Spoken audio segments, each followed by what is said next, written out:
Hi everyone, ನಾನು ನಿಮ್ಮ ಕನ್ನಡ ಕೋರಿ Prema. Welcome back to my channel. ವೀಕ್ಷಕರೇ, ಇವತ್ತಿನ ಬ್ರೇಕ್ಫಾಸ್ಟ್ ರೆಸಿಪಿ ಬಂದು ಕ್ಯಾಪ್ಸಿಕಮ್ ವಾಂಗಿಬಾತ್. ಈ ಕ್ಯಾಪ್ಸಿಕಮ್ ವಾಂಗಿಬಾತ್ನ ಮನೆಯಲ್ಲೇ ಪೌಡರ್ ಮಾಡ್ಕೊಂಡು ಮಾಡಿದ್ರೆ ನಿಜಕ್ಕೂ ತುಂಬ ಅದ್ಭುತವಾಗಿರುತ್ತೆ.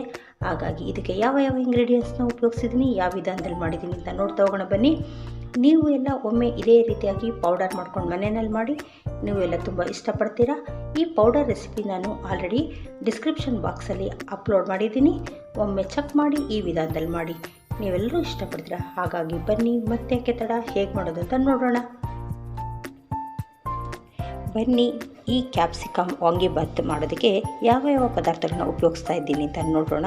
ಮೊದಲಿಗೆ ಒಗ್ಗರಣೆಗೆ ಎಣ್ಣೆ, ಅರ್ಧ ಸ್ಪೂನಷ್ಟು ಜೀರಿಗೆ, ಸಾಸಿವೆ, 1 ಟೇಬಲ್ ಸ್ಪೂನಷ್ಟು ಉದ್ದಿನಬೇಳೆ, ಕಡಲೆಬೇಳೆ, ಜೊತೆಗೆ ಶುಂಠಿ ಬೆಳ್ಳುಳ್ಳಿ ಪೇಸ್ಟು, 1-2 ಬ್ಯಾಡಿಗೆ ಮೆಣಸಿನ್ಕಾಯಿ ಒಗ್ಗರಣೆಗಾಗಿ, ಜೊತೆಗೆ ಸ್ವಲ್ಪ ಅರ್ಧ ಬೌಲ್ನಷ್ಟು 1 ನಿಂಬೆಹಣ್ಣಿನ ಗಾತ್ರದಷ್ಟು ಹುಣಸೆ ಹುಳಿ, ಜೊತೆಗೆ ಈರುಳ್ಳಿ 2 ಈರುಳ್ಳಿ ತೊಗೊಂಡಿದ್ದೀನಿ ದೊಡ್ಡ ಸೈಜಿನ, 2 ಕ್ಯಾಪ್ಸಿಕಮ್, 1 ಟೊಮೊಟೊ, ಸ್ವಲ್ಪ ಕೊತ್ತಂಬರಿ, ಅರ್ಧ ಬೌಲ್ನಷ್ಟು ಬಟಾಣಿ.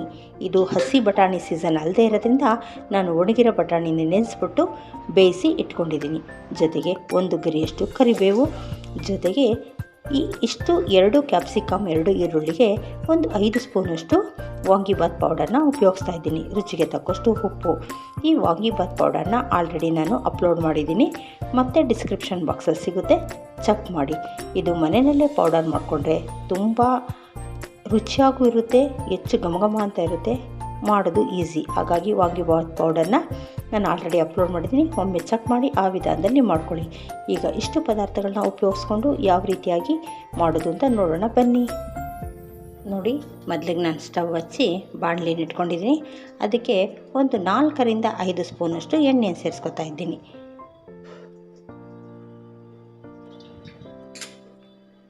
ನೋಡಿ, ಆಲ್ರೆಡಿ ಎಣ್ಣೆ ಕಾಯ್ದಿದೆ.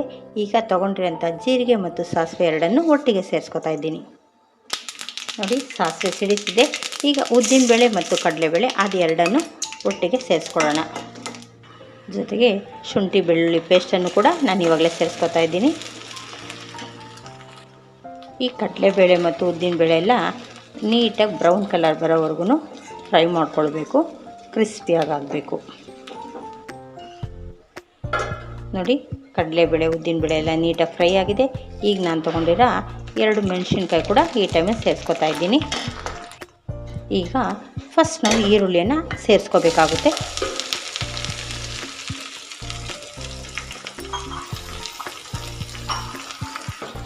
ಈರುಳ್ಳಿ ಸ್ವಲ್ಪ ಬ್ರೌನ್ ಕಲರ್ ಬರೋವರೆಗೂ ನಾವು ಫ್ರೈ ಮಾಡ್ಕೊಳ್ಬೇಕಾಗುತ್ತೆ.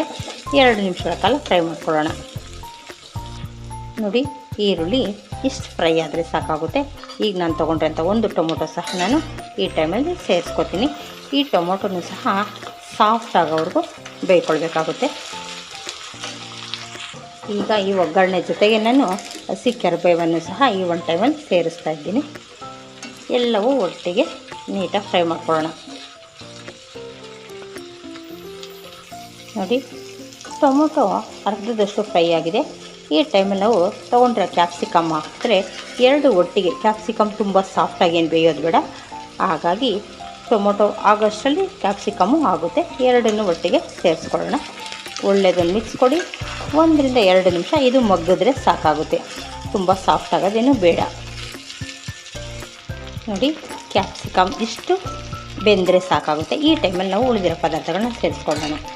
ನೋಡಿ, ನಾನು ತೊಗೊಂಡ್ರಂಥ ಅರ್ಧ ಬೌಲ್ನಷ್ಟು ಬಟಾಣಿಯನ್ನು ಬೇಯಿಸಿ ಇಟ್ಕೊಂಡಿದ್ದೀನಿ. ಬೇಯುವಾಗಲೇ ಸ್ವಲ್ಪ ಉಪ್ಪನ್ನು ಸೇರಿಸಿದ್ದೀನಿ, ಹಾಗಾಗಿ ಅದನ್ನು ಮಿಕ್ಸ್ ಮಾಡ್ತಾಯಿದ್ದೀನಿ.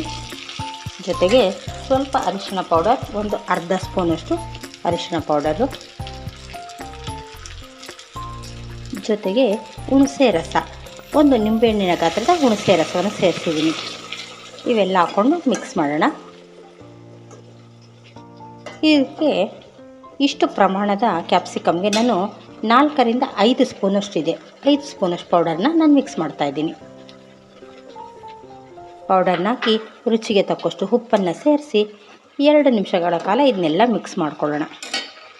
ನಿಮ್ಮ ರುಚಿಗೆ ಎಷ್ಟು ಬೇಕೋ ಅಷ್ಟು ಉಪ್ಪನ್ನು ಸೇರಿಸ್ಕೊಳ್ಳೋಣ. ಇಷ್ಟು ಉಪ್ಪು ಸಾಕಾಗುತ್ತೆ. ಈಗ ಇದಕ್ಕೆಲ್ಲ ಒಳ್ಳೆಯದನ್ನು ಮಿಕ್ಸ್ ಕೊಟ್ಟು 2 ನಿಮಿಷ ಉಪ್ಪೆಲ್ಲದಕ್ಕೂ ಹತ್ತಿ ಅಲ್ಲಿನವರೆಗೂ ಬಿಸಿ ಮಾಡ್ಕೊಳ್ಳೋಣ. ನೋಡಿ, ಈ ರೀತಿ ಮನೆಯಲ್ಲೇ ಪೌಡರ್ ಮಾಡಿಕೊಂಡ್ರೆ ನಮಗೆ ಪೌಡರು ಒದಗುತ್ತೆ, ಜೊತೆಗೆ ಗೊಜ್ಜು ಸಹ ತುಂಬ ಟೇಸ್ಟಾಗಿರುತ್ತೆ. ಮಾಡೋದಂತೂ ತುಂಬಾ ಈಸಿ. ನಾವು ಒನ್ ಟೈಮ್ ಮಾಡಿಕೊಂಡ್ರೆ ಒಂದು 4 ರಿಂದ 5 ಸಾರಿ ನಾವು ವಾಂಗಿಬಾತನ್ನ ಮಾಡ್ಬೋದು, ಅಷ್ಟು ಪೌಡರ್ ಸಿಗುತ್ತೆ. ನೋಡಿ, ಈಗ ಸ್ವಲ್ಪ ಎಣ್ಣೆ ಮೇಲೆ ಬರೋವರೆಗೂ ನಾವು ಕುದಿಸ್ಕೊಳ್ಳೋಣ. ನೋಡಿ, ಆಲ್ಮೋಸ್ಟ್ ಗೊಜ್ಜೆಲ್ಲ ಕುದ್ದಿದೆ, ಎಣ್ಣೆ ಎಲ್ಲ ಮೇಲೆ ಬಂದಿದೆ. ಈ ಟೈಮಲ್ಲಿ ನಾನು ಒಂದು ಅರ್ಧ ಸ್ಪೂನಷ್ಟು ಬೆಲ್ಲವನ್ನು ಸೇರಿಸ್ಕೊತೀನಿ. ಅಷ್ಟು ಬೆಲ್ಲ ಸಾಕಾಗುತ್ತೆ. ಈಗ ಇನ್ನೊಮ್ಮೆಲ್ಲ ಮಿಕ್ಸ್ ಮಾಡಿ ನಾನು ಫ್ಲೇಮ್ನ ಆಫ್ ಮಾಡ್ಕೊತೀನಿ. ನೋಡಿ, ಚೆನ್ನಾಗೆಲ್ಲ ಕುದ್ದಿದೆ, ಗೊಜ್ಜು ರೆಡಿಯಾಗಿದೆ. ಆಮೇಲೆ ಇದನ್ನು ಮಿಕ್ಸ್ ಮಾಡೋಣ.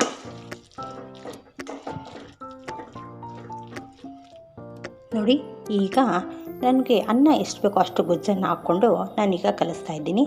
ನಾವು ಇದಕ್ಕೆ ಬೇಕಾಗಿರೋ ಅನ್ನನ ನಾನು ಮೊದಲು ಮಾಡಿಬಿಟ್ಟು ಅದನ್ನು ಬಿಸಿ ಕಡಿಮೆ ಆಗಲಿ ಅಂತ ಆರೋದಕ್ಕಿಟ್ಟಿದ್ದೆ. ಏಕೆಂದರೆ ಬಿಸಿ ಇದ್ದರೆ ಅನ್ನ ಮುದ್ದೆ ಮುದ್ದೆ ಆಗುತ್ತೆ. ಸ್ವಲ್ಪ ಈ ಥರ ರೈಸ್ಗಳಿಗೆ ಕಲಿಸ್ಬೇಕಾದ್ರೆ ಮೊದಲೇ ಅನ್ನವನ್ನು ಆರಿಸಿಟ್ಕೋಬೇಕಾಗುತ್ತೆ. ಇದರೆಲ್ಲ ಇನ್ನೊಂದು ವಿಶೇಷ ಏನಂತಂದರೆ, ನಾವು ಈ ಗೊಜ್ಜನ್ನು ಮಿಕ್ಸ್ ಮಾಡ್ತೀವಲ್ಲ, ಮಿಕ್ಸ್ ಮಾಡಿದ್ಮೇಲೆ ಮತ್ತೊಮ್ಮೆ ಈ ಅನ್ನನ ಬಿಸಿ ಮಾಡಬೇಕಾಗುತ್ತೆ. ಏಕೆಂದರೆ ಈ ವಾಂಗಿಬಾತ್ ಗೊಜ್ಜಿನ ಒಂದು ಸತ್ವ ಎಲ್ಲ ಅನ್ನದೊಳಗಡೆ ಇಳ್ಕೊಳ್ಬೇಕಾಗುತ್ತೆ. ಹಾಗಾಗಿ ನಾವು ಮಿಕ್ಸ್ ಮಾಡಿಬಿಟ್ಟು ಮತ್ತೆ ಒಮ್ಮೆ 1 ನಿಮಿಷಗಳ ಕಾಲ ನೀಟಾಗಿ ಫ್ರೈಡ್ ರೈಸ್ ಮಿಕ್ಸ್ ಮಾಡ್ತೀವಲ್ಲ ಆ ರೀತಿಯಾಗಿ ನಾವು ಬಿಸಿ ಮಾಡಬೇಕಾಗುತ್ತೆ. ಆಗ ಅದಕ್ಕೆ ಒಳ್ಳೆ ಟೇಸ್ಟ್ ಬರುತ್ತೆ. ನೋಡಿ, ಮೊದಲೆಲ್ಲ ಮಿಕ್ಸ್ ಮಾಡ್ಕೊಂಡ್ಬಿಡೋಣ. ಆಮೇಲೆ ಸ್ಟವನ್ನು ಹಚ್ಚಿ ಇನ್ನೂ 1 ನಿಮಿಷ ನಾವು ಇದನ್ನು ಬಿಸಿ ಮಾಡ್ಕೊಳ್ಬೇಕಾಗುತ್ತೆ.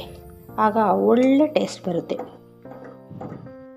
ನೋಡಿ, ಈಗ ಎಷ್ಟು ಅಗತ್ಯ ಇದೆಯೋ ಅಷ್ಟು ಗೊಜ್ಜನ್ನು ಸೇರಿಸಿದ್ದೀನಿ ಮತ್ತು ಸ್ಟವ್ ಆನ್ ಮಾಡ್ಕೊಂಡಿದ್ದೀನಿ. ಈಗ ಜಾಸ್ತಿ ಟೈಮ್ ಬೇಡ, 1 ನಿಮಿಷ ಇದನ್ನೆಲ್ಲ ಬಿಸಿ ಮಾಡ್ಕೊಳ್ಳೋಣ. ಈ ಟೈಮಲ್ಲಿ ನಾನು ತೊಗೊಂಡ್ರೆ ಕೊತ್ತಂಬರಿಯನ್ನು ಸಹ ಸೇರಿಸ್ತಾ ಇದ್ದೀನಿ. ಸ್ವಲ್ಪ ಬಿಸಿ ಆದರೆ ಆ ಗೊಜ್ಜಿನ ಫ್ಲೇವರ್ ಅನ್ನಕ್ಕೆ ಬಿಟ್ಟರೆ ತುಂಬ ಒಳ್ಳೆ ಟೇಸ್ಟ್ ಬರುತ್ತೆ. ನೋಡಿ, ಈ ರೀತಿ ಮಿಕ್ಸ್ ಮಾಡಿಕೊಂಡು 1 ರಿಂದ 2 ಸಾರಿ ಬಿಸಿ ಆಗೋವರೆಗೂ ತಿರುಗಿಸ್ಕೊಳ್ಳೋಣ.